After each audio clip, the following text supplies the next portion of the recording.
I'm Cheryl Brunette.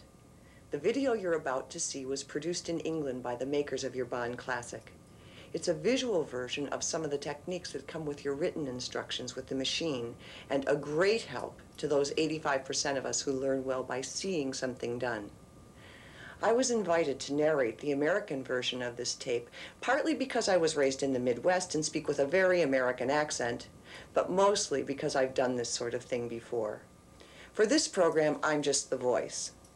The instructor is Sue Smith, a professional Bond instructor in England. Let's join her so that you can start making friends with your Bond Classic. With some practice, it won't be very long before you will be knitting pieces like the ones you see around me.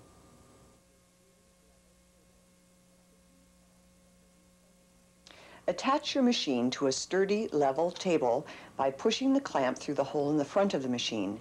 Make sure the top of the clamp slides between the bed and the metal rod that's in there. The front bottom edge should line up with the edge of the table. Do the same at the other side. Secure the clamps firmly. There are 4 different needle positions you need to know. Holding position, the needles don't knit when they're here. Forward working or half knit position, working position, and non-working position.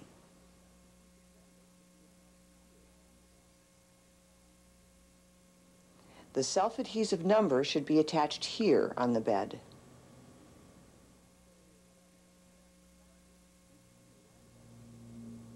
Sue will begin by showing you how to cast on. Push the needles you want to cast on into holding position. There should be equal numbers of needles on each side of the center 0. Sue is using 60 needles. Place green cards behind the needles to hold them steady. Pick up the weighted cast-on hem and find the center, which is marked with a little hole above it. That little hole goes right over the 0. Line up the cast-on hem so that one little plastic strip goes in each space between the needles. Lay the top of the hem on the needle bed. Use the one-prong transfer tool or a spare hand knitting needle to open all the latches of the needles you are casting on.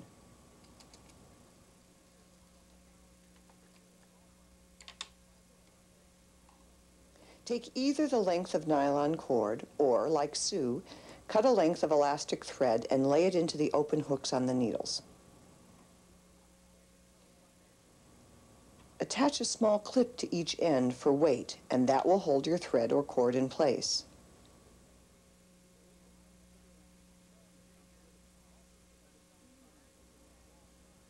Fold the hem over the elastic thread, making sure the plastic strips are between the needles and not resting on any of them, and push the hem back against the needle bed. Remove the green cards and replace them with the yellow card. Push the needles back against it, moving the yellow card as you go until they're all in forward working or half knit position. Remove the yellow card.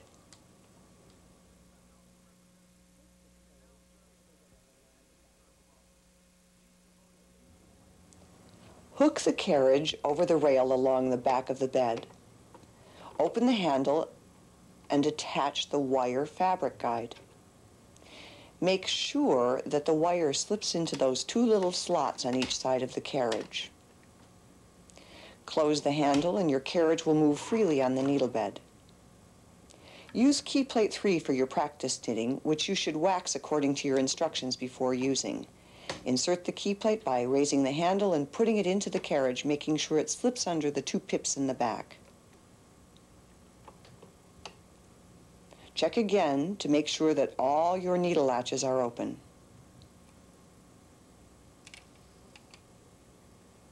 Use the ball of yarn in the box to practice. Pull out several lengths of yarn from the center of the ball and place it on the floor behind the table. Thread the carriage by bringing the yarn forward through the slot, down through the eye, and behind the fabric guide. Line up the eye of the carriage with the first working needle, and with both hands firmly on the handle, push the carriage across slowly. You've now done an open cast-on. To get the loose end of yarn out of your way, take it behind the hem and attach a 3rd clip to it. Take the slack out until the eye of the carriage is over the first working needle, then drop the yarn and knit the row. Always use 2 hands on the carriage.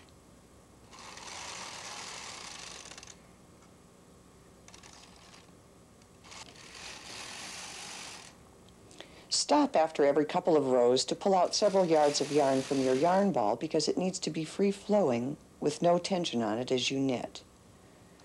Always take the slack out at the beginning of each row by holding the yarn until you start. If you don't take the slack up at the beginning of the row, a loop forms there, and you don't want that.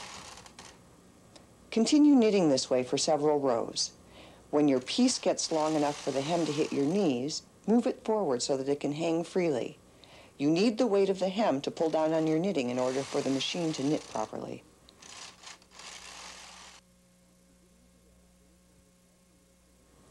Here's just one of many ways to increase a stitch. At the beginning of the row, bring forward 1 needle to working position. Check sure to make sure the latch is open. Knit the row. You have now increased 1 stitch. Let's see that again. Forward to working position. She opens the latch and knits the row.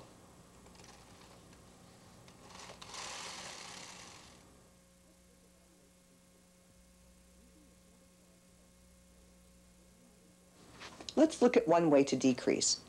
Using the single prong transfer tool, bring the needle forward and transfer the stitch to the next needle.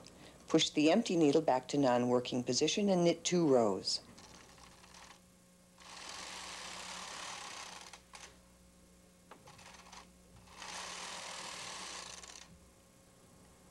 Again, pull the needle out and lift the stitch.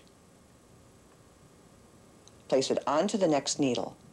Notice that Sue holds her knitting with her other hand and she works with the transfer tool parallel to the floor. You can decrease at both ends of the same row if you wish. You can use the 3-prong transfer tool in the same way to decrease fully fashioned. Pull out the end 3 needles, push them all the way back and lift. Then move the stitches over 1 needle. There are 2 stitches on the 3rd needle in from the end. You have now decreased 1 stitch, fully fashioned, which just means that the decrease is moved in from the edge of your knitting.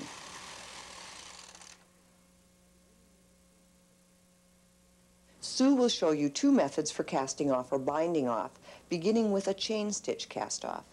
Transfer the end stitch to the next needle. This is the same thing you did when you made the first decrease. Bring that needle forward and lay the yarn into the hook. Push the needle back, knitting the 2 stitches together. Continue this way across the row. Keep this row nice and loose by pushing each needle all the way to the back of the bed as you knit the stitches together.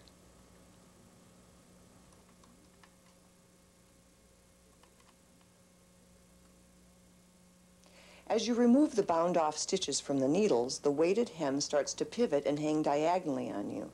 You want to keep it level, so hook the cast-off edge onto a couple of the empty needles.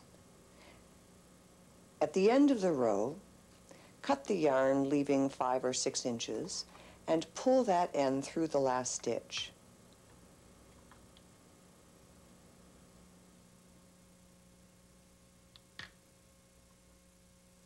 Carefully remove the knitting from the needles.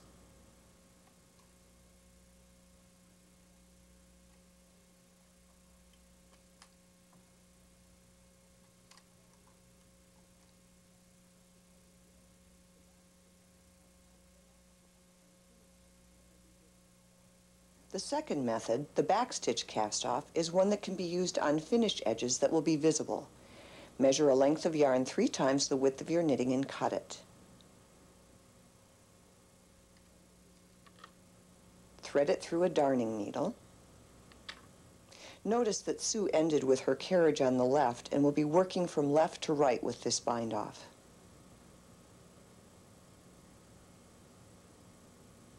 Insert the needle into the second stitch, bringing it back through the first stitch. Pull the yarn through.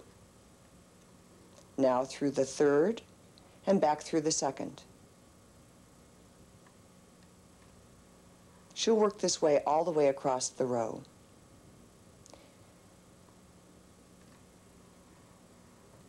When you reach the last stitch, pull the yarn through to fasten it off and remove the knitting by pulling all the needles forward to holding position. Then push the needles back to non-working position. Your knitting will automatically drop off.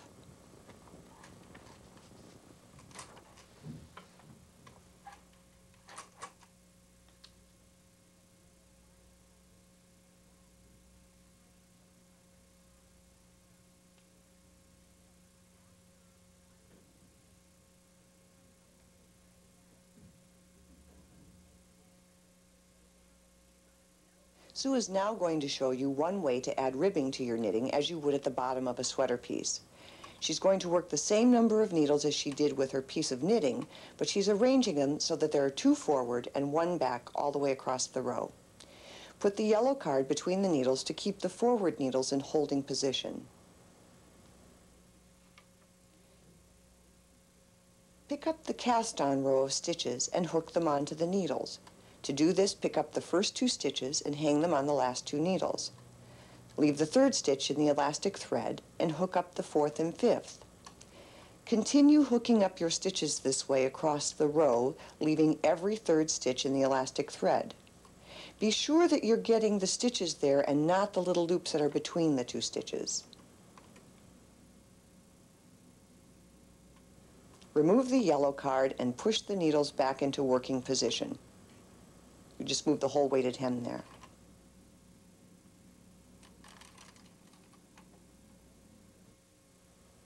Rethread the carriage and knit regularly until you have the number of rows you need for your ribbing.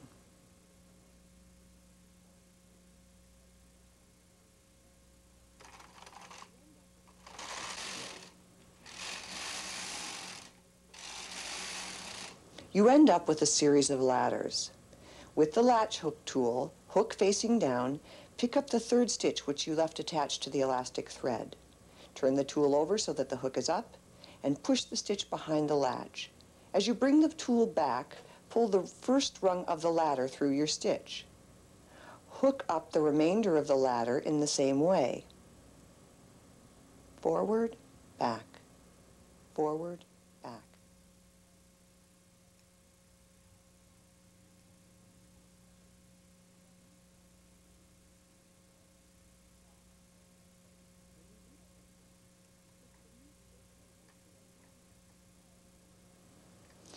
When you reach the top, hook the new stitch onto the empty needle.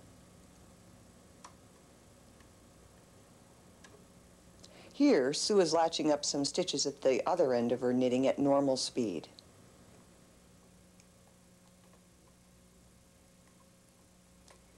Use the back stitch method to cast off this style of ribbing.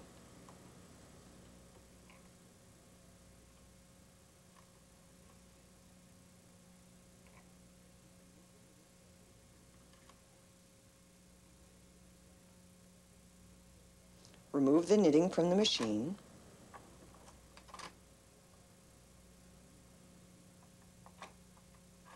See how she jiggles that a little bit sometimes.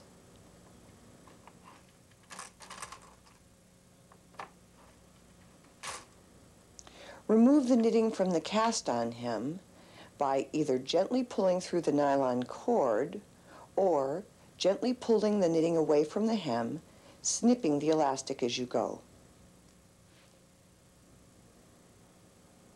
Notice how Sue is tugging lengthwise on her knitting.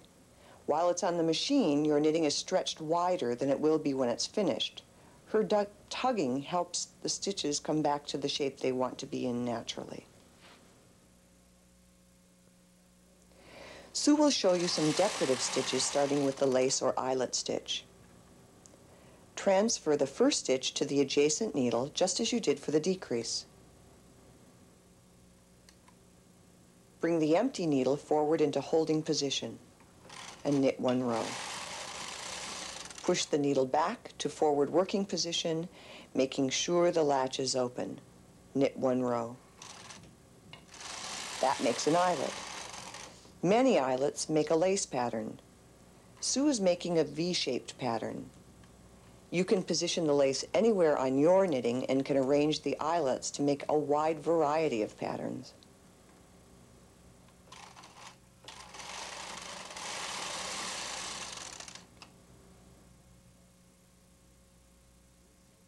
Latch is open, and she knits back.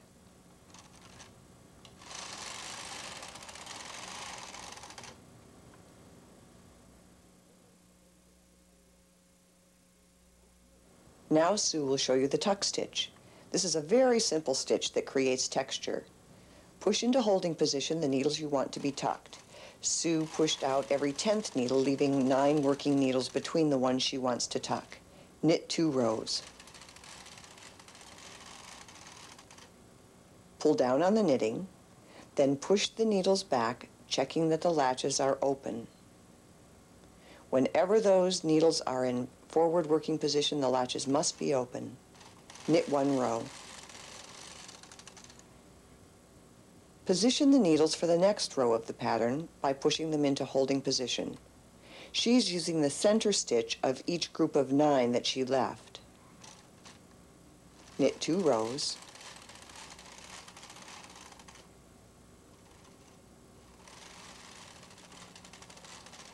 Pull down on the knitting and push the needles back to forward working position. You can place tucks anywhere on your knitting, and by arranging them in an organized way, you can create hundreds of patterns. The purl side becomes the right side of these fabrics.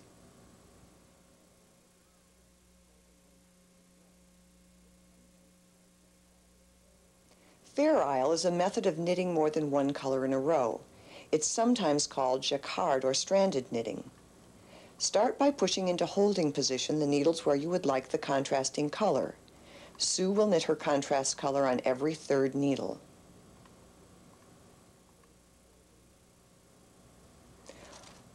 Always knit the main color first by pushing the carriage slowly across the row. Then you'll knit the contrast color manually. Make sure that these stitches are the same size as the rest of your knitting. Notice that she's not pulling too tightly, nor is she leaving big loops. Make sure as you lay the yarn into the latch that it's open. When you finish that first row, attach a clip to the new yarn end. Then, select the needles for the contrast color of the second pattern row. Sue's moving 1 needle to the right on each row to form a diagonal pattern. Knit across with the main color, then manually knit the contrast color across the row.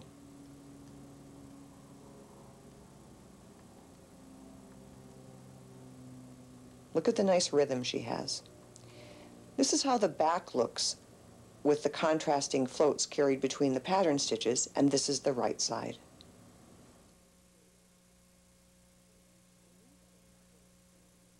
Sue will now show you how to knit a 6-stitch cable. Remove onto waste yarn 1 stitch on each side of the 6 needles that you're going to use for the cable.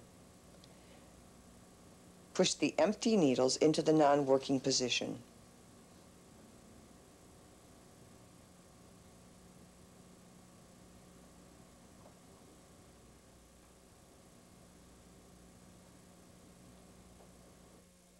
Remove the 3 right stitches onto the transfer tool and hook them on the side to get them out of your way.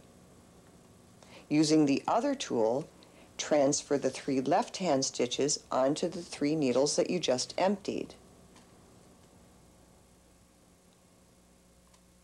Then, transfer the other 3 stitches across to the 3 needles on the left. You have now made a cable twist. Push the 6 needles into the forward working position, being sure the latches are open. Bring to forward working position an extra needle on each side. That makes it easier to knit this next row. Knit a total of 6 rows.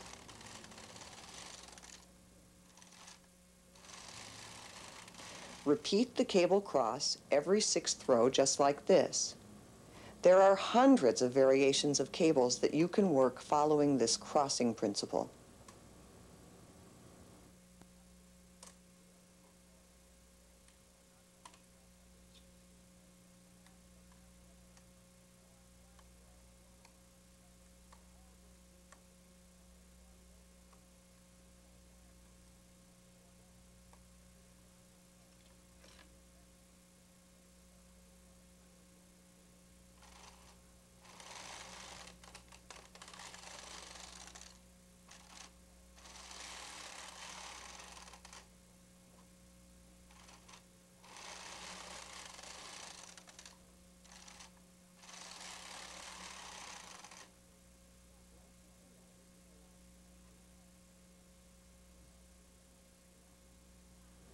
Latch up the ladders with the latch hook tool.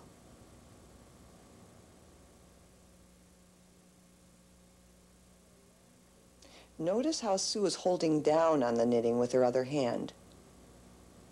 For a long cable, you'll find it easier to latch up the ladders in stages, every 20 rows or so. This was just like you did the ribbing. When you reach the top of the ladder, hook the stitch onto the empty needle. Do the same with the second ladder. This is what this cable looks like from the right side.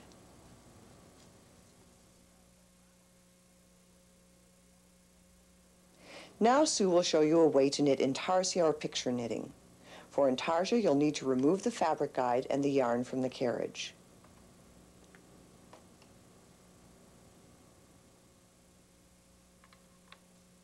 Use one of the cards to bring all the needles up to forward working position. Make sure that those latches are open. If they're not, you'll drop a stitch. That's why I keep reminding you about this.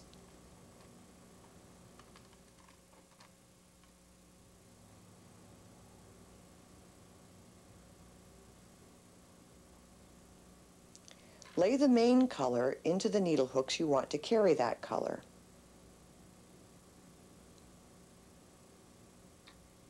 Place the contrast color into the needle hooks that you want to carry that yarn.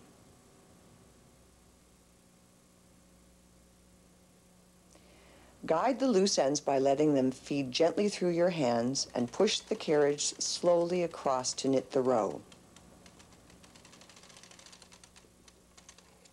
Position the needles for the second row, bringing them forward to forward working position. Check to make sure that those latches are open.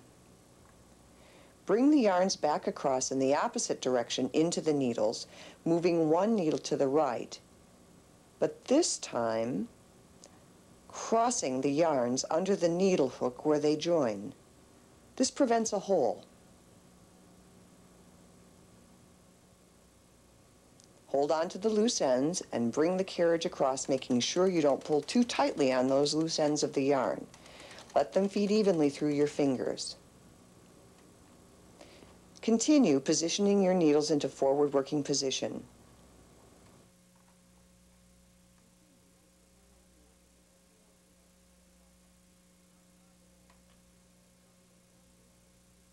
Place the yarn into the open hooks, crossing them where they join.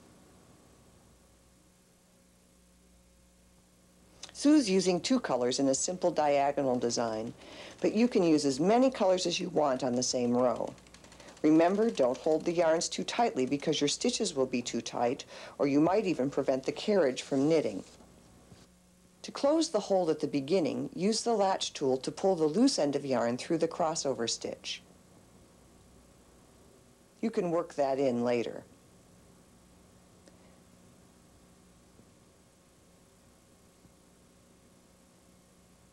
You may want to purchase the Bond Intarsia key plate, one adjustable key plate for all key plate sizes. With this key plate, you don't have to remove the fabric guide or push the needles forward. The Intarsia key plate automatically brings the needles forward with the latches open, ready for you to lay in your colored yarns. This makes Intarsia knitting even faster.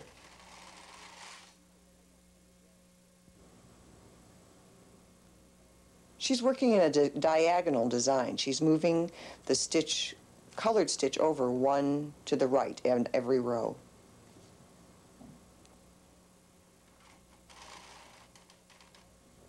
See how she hooked that behind the fabric guide? And here's our basic diagonal design.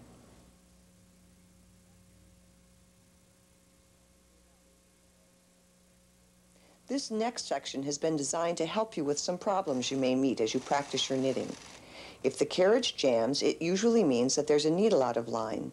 The main cause for this is you've gone too quickly across the row.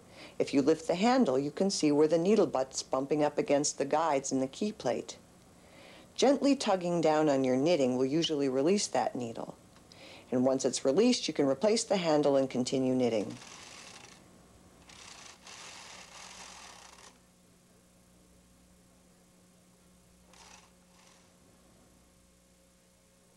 If you need to unravel a row, pull the yarn sideways and lift it out of the needle hooks back to the beginning of the row.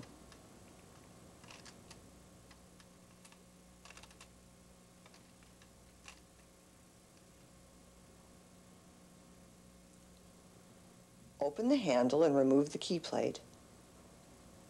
Then you can slide the carriage all the way across and replace the key plate on the other side.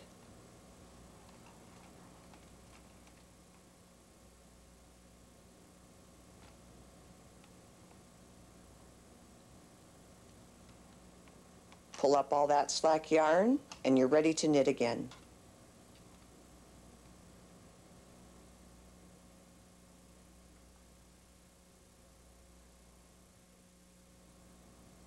A drop stitch is easy to pick up. Use the one-prong transfer tool to pick up the drop stitch and put it onto the empty needle.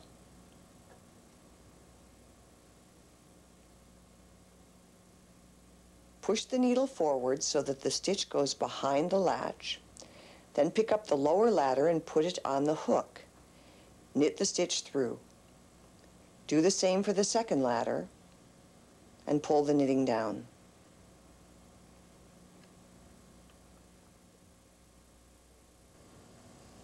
By following these simple instructions for knitting and finishing, you'll be able to create the garments in the basic pattern book. But with a little practice, you'll soon be producing garments like these.